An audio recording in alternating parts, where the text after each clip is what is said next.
Here's a check of today's top headlines, the news you need to know before you head out the door.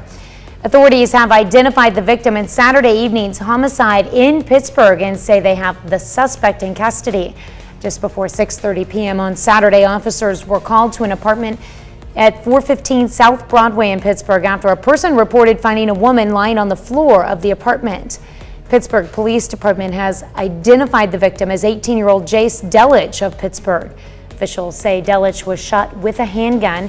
Police say after reviewing surveillance footage in the area and speaking with witnesses, they identified 23-year-old Brian Baker of Tennessee as the suspect. Around midnight, Baker was located by police walking in the area of 16th and Joplin.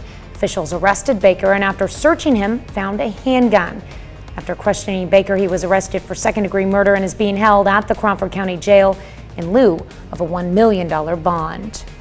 One person is dead and another injured following a crash in the northern part of Crawford County. The accident happened yesterday 10 miles north of Kansas Highway 47 on Highway 69.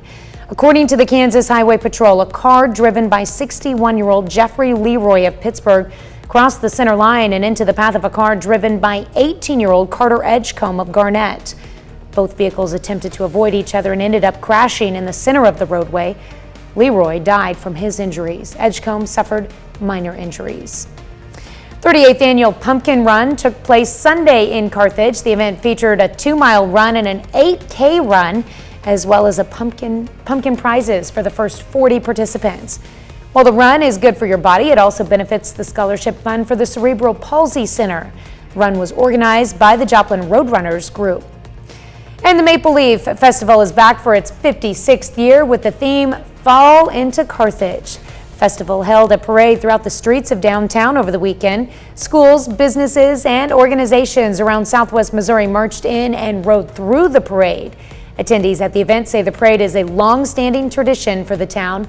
It's also one of the biggest days of the year for Carthage. That's a check of today's top headlines, the news you need to know before you head out the door.